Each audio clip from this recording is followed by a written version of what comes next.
Welcome to Immediate Review, where we see a movie in theaters and review it immediately. We just saw Martin Scorsese's The Irishman. AKA, I heard you paint houses. It's true. Yeah, it is. It is true. I'm dead fucking serious. That is part of the official title. Woof! Oh man, this is a big deal. This is super special because we're in Portland, Oregon, at the Hollywood Theater. This is the only theater in Portland that's showing The Irishman. Fairly certain it's the only theater in Oregon that's showing The Irishman. Could be wrong. Might be playing in Salem. I don't know. But yeah, we drove 3 hours to go see The Irishman, and my God, it did not disappoint. It's so fucking good. Go see it. Like, even if it's on Netflix, most people are gonna see it on Netflix. Like you don't really have much of a choice, but if you can catch it on theaters, do it. It's so incredible. Who's first? Where to even begin? Where do you start with this movie? Okay, I'll go first, I guess, because I'm the Martin Scorsese fan of us. He's seen a lot of his movies, but just so happened to see them. Where I own every fucking Martin Scorsese movie,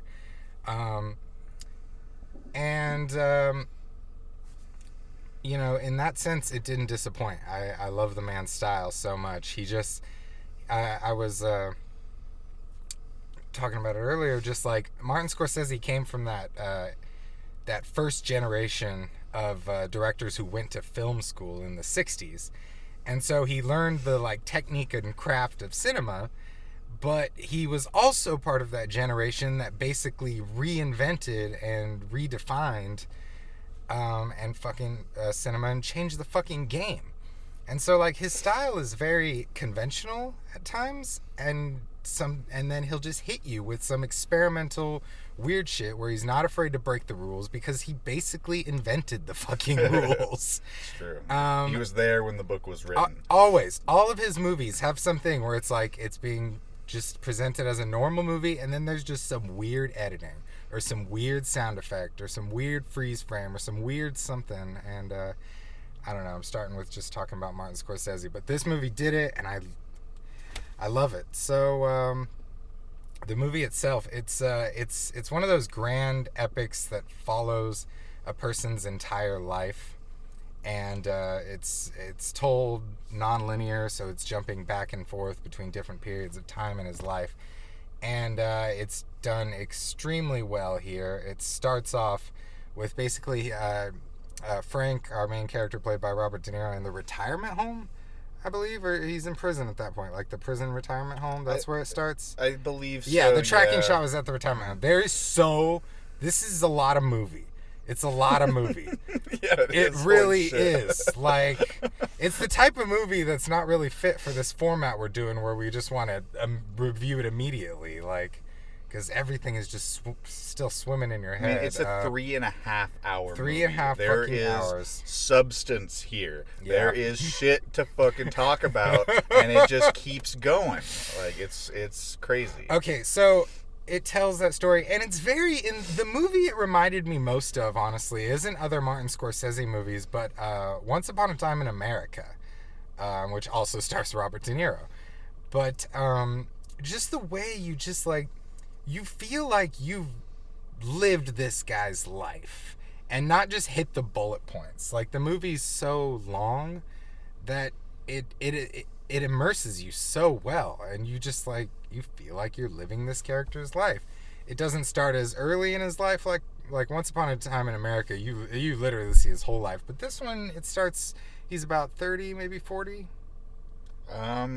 I would say probably in his 40s, I think, but he could possibly. It's tough to tell because they do age reduction CGI, so it is difficult to tell the age they're trying to make him, but the CGI does look really good. So yeah, that's the general type of movie this is, and it's just it hit me that type of movie hasn't been made in a long time. And this might be the last type of movie like that. I mean, it's not even actually getting a theater release. It's going straight to Netflix. It deserves a theater release, but yeah, this is the type of movie I heard a lot of people complaining on our way out. I heard one guy saying that it should have been a mini series. I'm just like, fuck you. And just a lot of people just talk about how they didn't like how long it was, and like they would have rather watched it at home and shit. And I feel like this movie is better in a theater because you can't be distracted by anything. Like the way this movie sucks. If you're gonna watch it, first of all, I don't know why you're watching this video if you haven't watched it, but if you haven't seen it, fucking shut off all the lights, just fucking like stay off your phone, don't do anything, and if you have to, pause the movie, just like focus on it, because it just sucks you in and is a very slow burn and like is worthy of your full attention, because there are a lot of subtle things that you will miss if you fucking, live tweet this movie. So yeah, it's basically has all of the A-list heavy hitters from the 70s. Not only, Martin Scorsese himself, but it stars Al Pacino as Jimmy Hoffa. You got fucking Joe Pesci coming out of 20-year retirement to play Russell. Russell, I don't know. What's his name? I don't remember his last name, but he fucking slayed it as a character. He did. And I didn't know Harvey Keitel's in this. I was so stoked. Harvey Keitel is like Martin Scorsese's first muse. It like went basically the only person who's not in this is Leo. But he was probably busy with Once Upon a Time. Yeah. Filming, Why. I guarantee. But so yeah, Ray Romano's in it. Fucking Anna Paquin's in it, playing like a like 18-year-old girl at one point, and I was like, yeah, it works. She's like in her late 30s, I think, but whatever. Oh my god, just it is just a slow burn, excellent crime drama. And this is like, I know Scorsese's made a lot of gangster movies, but this is one. What's unique about this movie is they're kind of running a more legitimate operation with like crime on the side, where most of the time like it's just full on, they're gangsters who commit crimes, or it's the legitimate operation is a front, like in Casino. It's like they're full-time gangsters, but the casino is a front. This is like union guys trying to do good, but they're resorting to crooked fucking mob tactics to get what they want. Well, they kind of have to, because all of the other people who are involved in the same business are using essentially like organized crime, like murder tactics, in order to further their companies. So yeah, it's like victim of circumstance, and like Jimmy Hoffa's rise to power. So yeah, demise, I guess. I was thoroughly satisfied as a fan of his. I think his last film, Silence, was better in some ways. I do, but this is something special, and this is like, it's kind of a send off, like end of an era. It's like I felt that too. Yeah, it's kind of, I mean, they're all gonna keep working for a while, but this is definitely, it's like getting the band back together for one last hurrah. And it's fortunate to see it in theaters. When it's on Netflix in a week, I'm gonna watch it again with my roommate and my girlfriend, for sure. And you have to let me know how the pacing is the second time, because I guarantee it's going to pull a Once Upon a Time in Hollywood, where it just flies by the second time you see it. It like both was and wasn't slow for me. I can't explain it. I was just there. Yeah, like, I know exactly what you mean. It's like there was no point where I was like, oh, it's been on too long, or wrap it up. It was just like I could tell it was long, but I didn't care. And like, I cared in like the last like 10 minutes. I was like, okay. I felt it was worth it, and in that sense, that's what reminded me of like old school movies, like Once Upon a Time in America, and like Heaven's Gate. I'll go there with it. But like they would do that, Barry Lyndon too, where just like they show like their fucking last seconds of their pathetic lives, and I just I felt very satisfied by that. But yeah, I've been yapping and yapping. What did you think of The Irishman? Oh, The Irishman! Secret Irish show! Okay, that accent is disrespectful to this movie, because it's so... It does not deserve any parody. Okay, this movie is a goddamn masterpiece. We're gonna do a top 10 video. I'm just gonna say this is going on my top 10 for fucking sure. Like it's a perfect fucking movie. In terms of like Scorsese, we had talked a little bit about before we filmed the review that Scorsese doesn't write his own scripts. He's a director, and with few exceptions, but yeah. But I feel like this movie was written so fucking incredibly well to stuff 3.5 hours of dialogue into a movie and make it seem like the conversations are actually building towards something. Like, it's not just regurgitating the same information over and over again. There's always a next step in the timeline that moves forward. In terms of, like, writing and the actors, this movie is fucking acted phenomenally. I mean, anybody that sees Robert De Niro, Al Pacino, and Joe Pesci together, you already know that it's an amazing movie and it's going to be acted incredibly.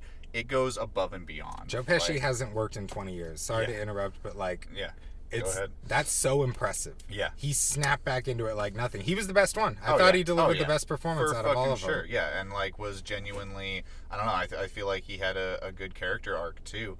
And essentially just being like this stubborn fucking businessman who dies a fucking I don't know. That's one thing I love about this movie is it continues on past the point where the story ends. Mm-hmm. Like, the story with Hoffa is done, and the movie's still got part of what immerses you and just makes it feel weird. Sorry. And it does a good job with that. Like, it'll take tiny scenes and will slowly start building off of them, and will have these scenes that are super intense and are building into essentially a murder happening and whatnot. And when the action is over, when the climax is done, you're still there. Even in the last half an hour of the movie, we all know what's gonna happen.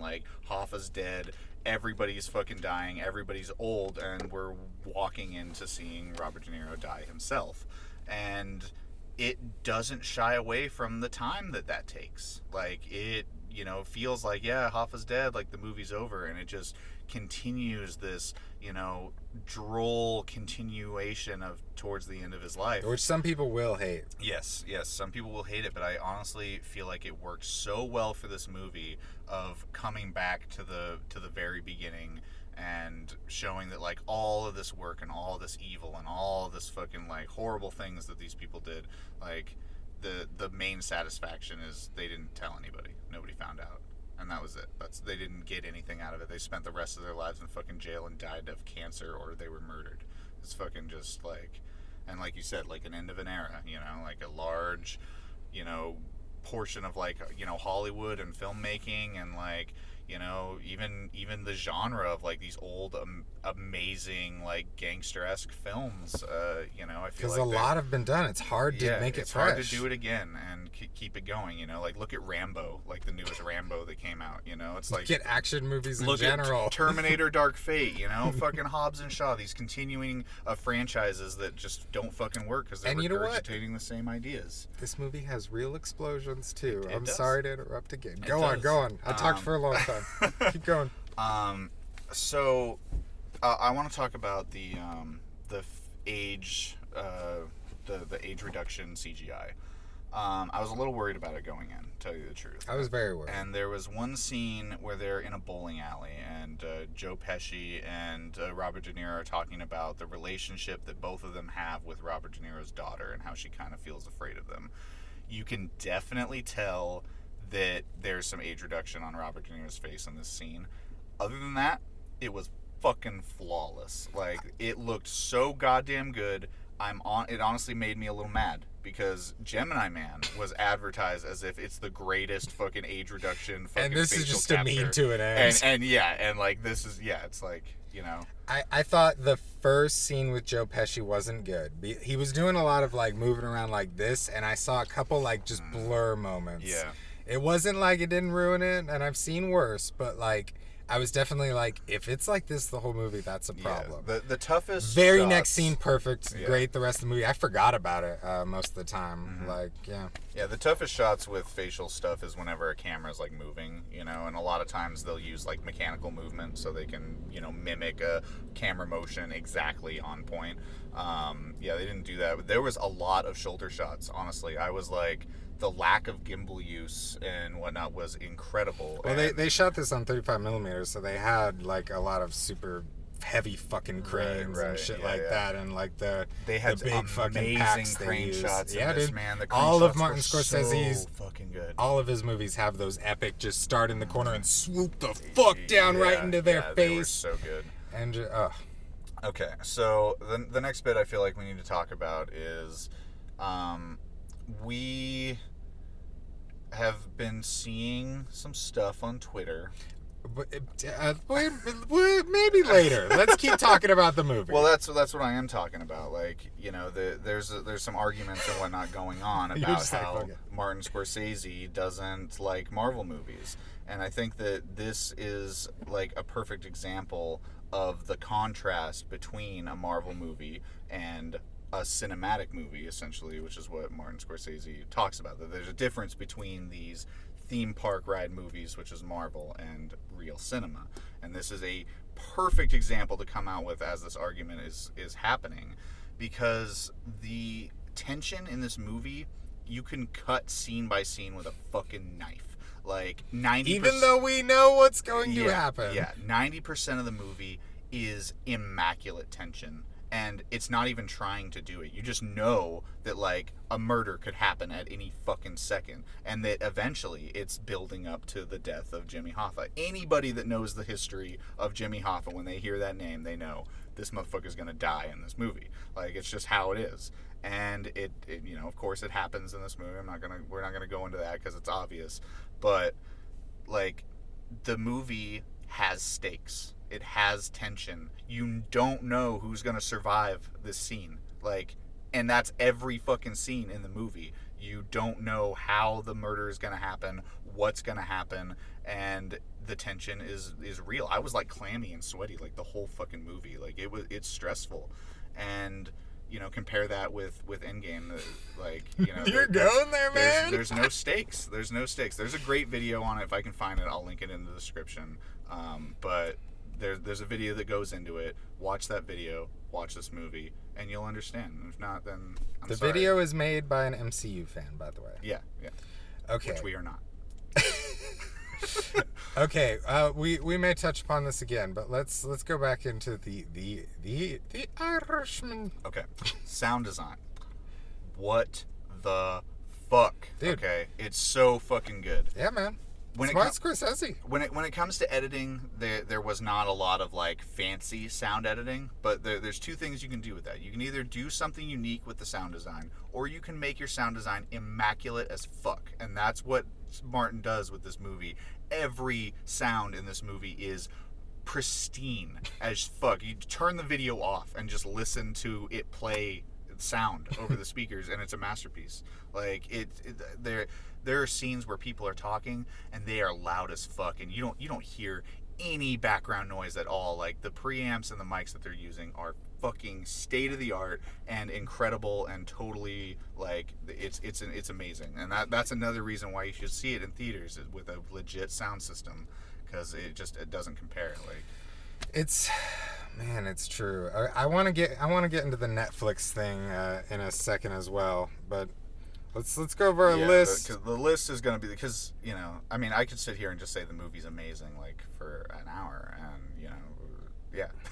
but we'll get to talking about the specifics of the movie, because there's going to be a lot to dive into. It's okay. So at the top of our list, do you have any criticisms? Really, you called it a perfect movie. Like, what's okay? Criticisms. That's going to be a tough one, honestly. I'd say like the biggest one is there's probably only nitpicks. Yeah, it's nitpicky. It's the CG on the face, But I feel like it's a means to an end. It's not relying on it, and the characters, like, they're all fucking excellent. Like, I personally think, like, in some of the like sketches that Robert De Niro's done and like different videos, it kind of felt like he's slipping a little bit, but fucking goddamn, he came back in this movie with fucking 10 out No, of when 10. Robert De Niro cares, he's awesome. He slayed it. He other times fucking he's slayed just it. needs to, pay off his car or something. Like, I feel like his role here was way more powerful than Joaquin Phoenix in Joker. Ooh, way fucking more powerful. Like, he played a real fucking person and played a person. From, this is an beginning. intense movie that addresses political issues and the insanity of man. Yeah, and like fuck, I have, but yeah, it's all good. Yeah, I just feel like, he plays a character from a large portion of his entire life, and there aren't very many movies, and you mentioned that do that. I feel like the Planet of the Apes trilogy, the new one with Andy Serkis, I feel like that's a great example of like a modern. But it takes three movies to do that, and this does it in one 3.5-hour movie. And yeah, it's just like, it's so somber and just brilliantly shot, and some of the scenes where they'll have tension, like a perfect example is when he's going to the textile like factory and he's gonna like sabotage it. They play this like happy-go-lucky just like music as he's like driving around, and you're like, he literally just talked about setting this fucking place on fire, and like, it just does that, and then you think that what's going to happen is going to happen, and then shit just changes on you, and you're like, okay, is he going to get taken away and murdered now, or like, what exactly is going on? And who was the other guy that was in it? He was in Pulp Fiction and Reservoir Dogs. He played one of the Harvey Keitel. Keitel, yeah. He did a fucking excellent job in this, too. I didn't even know he was in the movie. Yeah. And yeah, he killed it. He played a very, like, menacing character, and he didn't have a ton of screen time. And his character felt genuinely powerful and, like, manipulative. It was awesome. Yeah, that was a great sequence. So I didn't really talk about anything bad there. No, there's nothing. There's only nitpicks and like personal things. Like, this is the type of movie where it's like there's nothing wrong with it, but you might have something wrong with it, and that's okay because everyone has different issues. Like, it's too long. It's like, it's not for me. It's not for the guy who made it. It is for you. So be it. And that's really it. Like, some people can't handle a 3.5-hour movie. They can't. Like, but like, I feel like a lot of people are gonna start this movie and turn it off because it's on Netflix. Unfortunately, there's one woman I work with. That's what she told me about Roma. We saw Roma in theaters and twice. Yeah, once digital, once 70mm, and then fucking. So she was like, yeah, I tried to watch it twice, but I just didn't know what it was about, so I stopped watching. And it's like, if she had paid for a ticket and saw it in theaters, which I know she goes to the movies a lot, she probably would have loved it because she would have sat through till the end. But because she was one click away from fucking watching the Great British Baking Show or some shit, she didn't experience this amazing masterpiece, which is what people are going to do with this.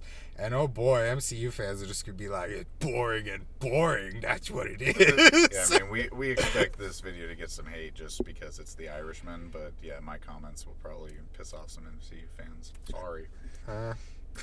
It's okay. They're just movies. Okay, themes and meaning. I mean, One theme, I don't know if there's any deep allegory. It's a biopic. Biopics don't usually have allegory. It's like, it's about the fucking union. But one kind of just dynamic I really like between the cast is I like how, Russell and Jimmy, Joe Pesci and Al Pacino's characters, are kind of against each other idealistically. And they have different goals and motivations. And fucking Frank is like best friends with both of them and has a history with both of them and is kind of trying to be a mediator in all these situations, and in the end has to fucking make a choice. And he just like, the movie just like, it just, when he has to, I mean, it's spoiler alert, fucking when he has to kill Jimmy Hoffa, like, there's no scene where that's the moment he decided that he's gonna kill. Like, it's just like, he just does it. we don't see his breaking point, really. I mean, maybe if I go back and watch, I can maybe find it, but like, I didn't know what he was gonna do until he pulled the trigger. I had no idea. I wasn't like, he's gonna do it, oh, he's not gonna do it. It's like, yeah, I don't know. It was just so perfectly executed, and I just liked that dynamic, and he had to choose at the end, and he lost everything. Yeah, and it does a good job with keeping the vagueness of orders between higher ups and, you know, like our Robert De Niro character. You know, when somebody, like when he goes to tell Hoffa that, like, yo, like, it is what it is. Like, that's literally what he says, and they're just like, it is what it is. And they have like this whole like argument about, you know, like what they're gonna do, because they understand the context and what they're saying, and we do too. But there's always that like level of deniability that they leave, because like in the history books, we never found Hoffa. Like, we don't know what happened, and that's what this story is about all the people that were involved dying with their secret. And you know, it's so good. And yeah, the way that all of the actors are portrayed, and just the, you know, just everything, how it's presented. And like, I don't know, there's even the theme of like, the, you know, choosing work over your children, and like, you know, trying to be a protecting father without being like, you know, I guess the type of guy that crushes people's hands on sidewalks and stuff because they accidentally pushed your daughter. So one thing I love that a lot of Martin Scorsese movies do is basically, like, you know, a lot of these characters get involved in this dangerous lifestyle because they don't, you know, like the normal life. Goodfellas outright says this. He's like, oh, I don't want to be a 9-to-5 schmuck and shit like that. And yet, in the end, they all want and end up at the same place. They all want a family and end up dead. And, you know, I don't know, all of his movies kind of carry that theme of like, no matter what path you want to walk, we all have the same ending. You know, gangster or not, everyone's just trying to protect their family and fucking waiting to die. But at the same time, Scorsese goes into the fact that, like, you know, even though they're all ending up in the same place, there's a choice. Like, yeah. He goes and decides, like, I don't want to be cremated. I'm going to buy my own coffin. I'm going to decide where my body goes. I'm going to make sure it's not buried, and try to have, like, this less final death, essentially, than everybody else.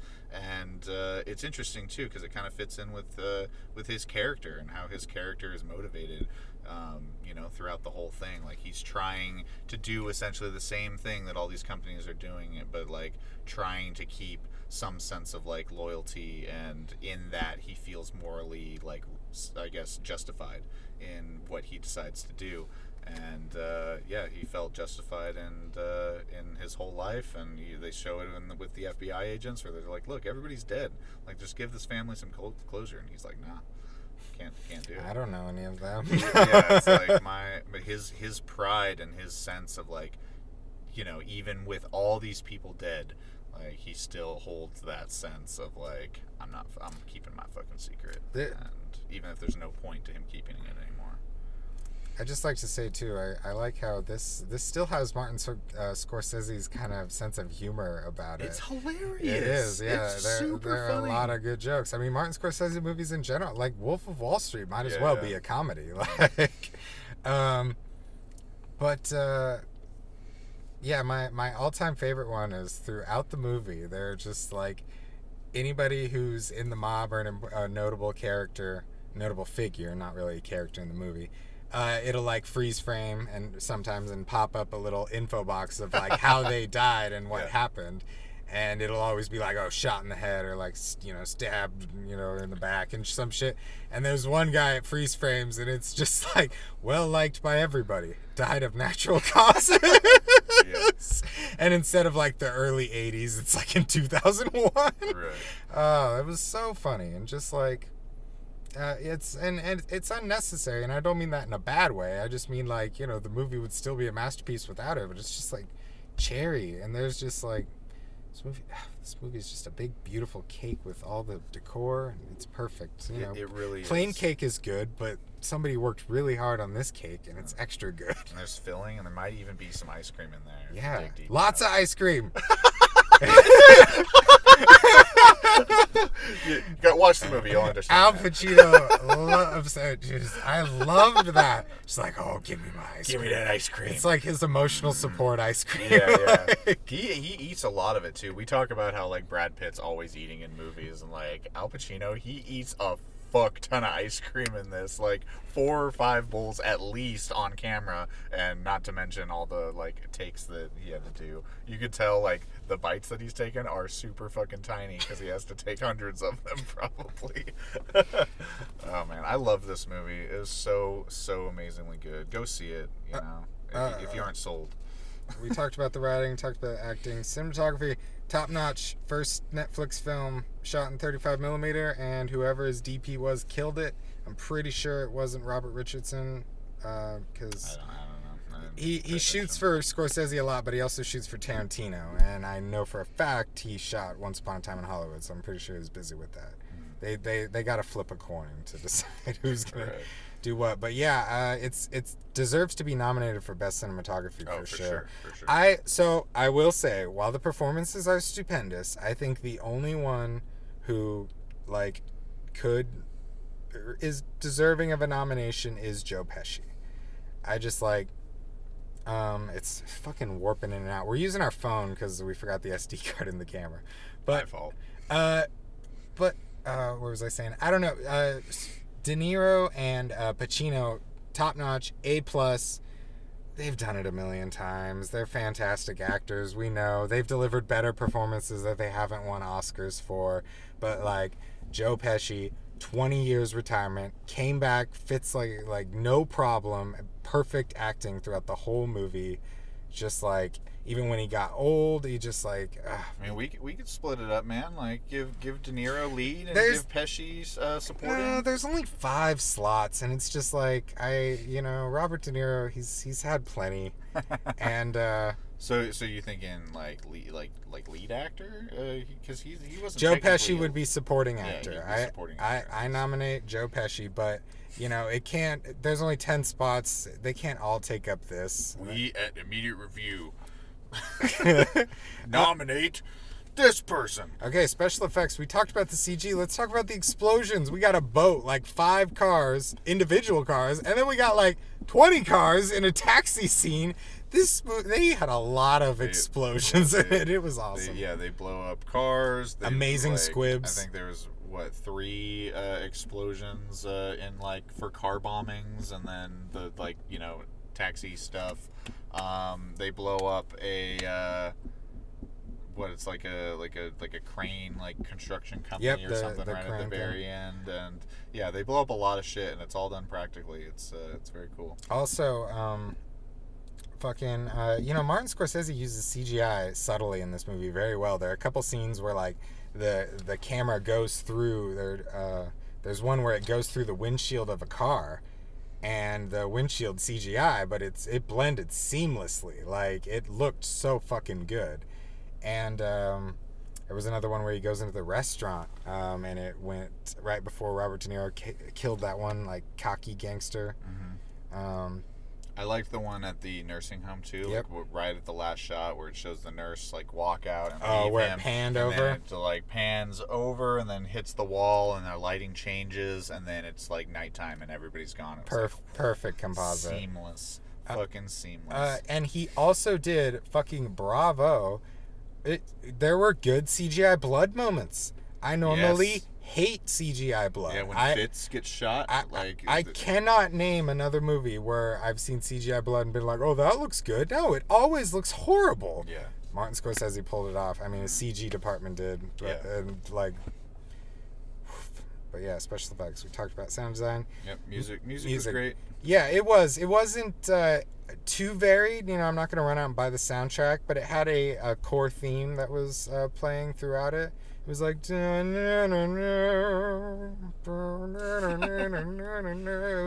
it had some more upbeat, kind of playful stuff. This was a better throwback noir than Motherless Brooklyn. Damn it, Bailey. Editing, fantastic as always. Yep. Set design, Martin Scorsese. Another thing about his movies is they are so fucking detailed. It's incredible. Like, down to, like, there'll be, like, ad and propaganda posters on the wall, or, like, he tracks down the exact radio broadcasts or fucking... Yeah, news broadcasts. Video footage, and from Kennedy's assassination. And yep. There's detail everywhere. In all of his movies, there's always just, like, it's extravagant amount of detail that really brings the area to life. You got anything you want to say? I mean, yeah, set design, like just the vehicles in general. Yeah, I think were excellent. You know, some of the cars that they had looked fucking amazing. Oh, the guns were good too. Yeah, the guns looked great. And yeah, just like little scenes about, like, I don't know, where Robert De Niro's like talking about which gun he needs to take, and he's like taking all of his guns and putting them over to the side. Like, I don't know, like, this movie's just, it's really good. And yeah, the props, sets, just everything, it's on the level of Once Upon a Time. You know, it feels, you know, set in the period that it's trying to fit in, and it's amazing. Yeah. I love the scene when Robert De Niro's doing the voiceover, plotting to kill I can't remember his name, the young cocky mobster guy.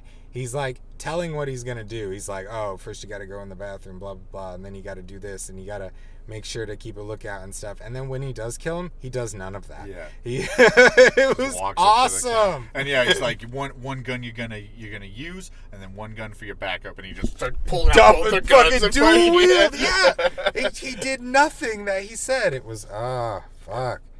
Masterful. This is like, what, the 8th gangster movie Martin Scorsese's made, and he's still able to just pull out fresh shit and fresh styles. Theater presentation, it's the Hollywood Theater. Yeah. Masterclass. God damn. I you know what? Regal needs to update their fucking projectors, because the digital projector they have here is fucking fantastic, and all the ones at our theater just look good, but like they I don't know, they do not look as good. I'm pretty sure they haven't replaced them since like 2010. Yeah, they don't do maintenance on them either. Rarely, you know, they'll blow out, like the screens will be burned, bulbs will be burnt out, lens covers, or just, you know, it's just like, I don't know, it's a mess. I think the first digital screening we saw here was War for the Planet of the Apes. And I actually had something to compare that to, because I saw a bit of it in IMAX. They played the wrong fucking movie before Dunkirk. So I saw the intro in IMAX, and like, comparing it to Hollywood Theater, my jaw was dropped. Side tangent, but yeah, the digital projector at Hollywood Theater, a non-profit theater, is way better than Regal's. Sid. And then trailers, they played Uncut Gems. Uncut Gems. We've seen it. Whatever. Like, costumes were amazing. Well, not the movie. We've seen the trailer. We might go see it. I don't know. It's on Netflix, I'm pretty sure. All right, so what is your final thought, Peter? My final thought is, yeah, you'll see this on my top 10. It's so good. Go check it out. But just, I don't know, like, can we just like get more theatrical like releases for this stuff? Like let it be on Netflix, whatever.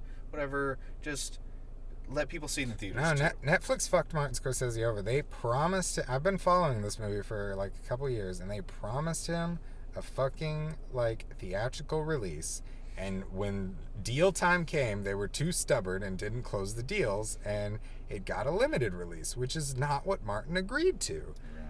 And it's such a shame, because the reason that happened is because Silence, his last film, fucking bombed hardcore. It didn't even get Oscar attention, like not even like a pity Oscar. Like, I didn't. Suicide Squad was nominated more than Silence was. I saw it, and I didn't want to see it. I thought the trailers I didn't think it looked good. It had Andrew Garfield in it. It was hot off of like Amazing Spider-Man 2, and like it was like about these like Jesuit priest missionaries, and I was just like, I don't know. I'll catch it when it's at home. And the final night, I was like, it's Martin Scorsese. I got to see it. I was blown away. I thought it was the best movie of 2016. Is that fine? I'm not sure. Anyways, we just had a warning, so we got to get going. Yeah, just in case, fuck Netflix. Fuck for getting SD cards for our camera. Yep. We're going to Rocky Horror next tonight. Woo! Oh, special midnight show.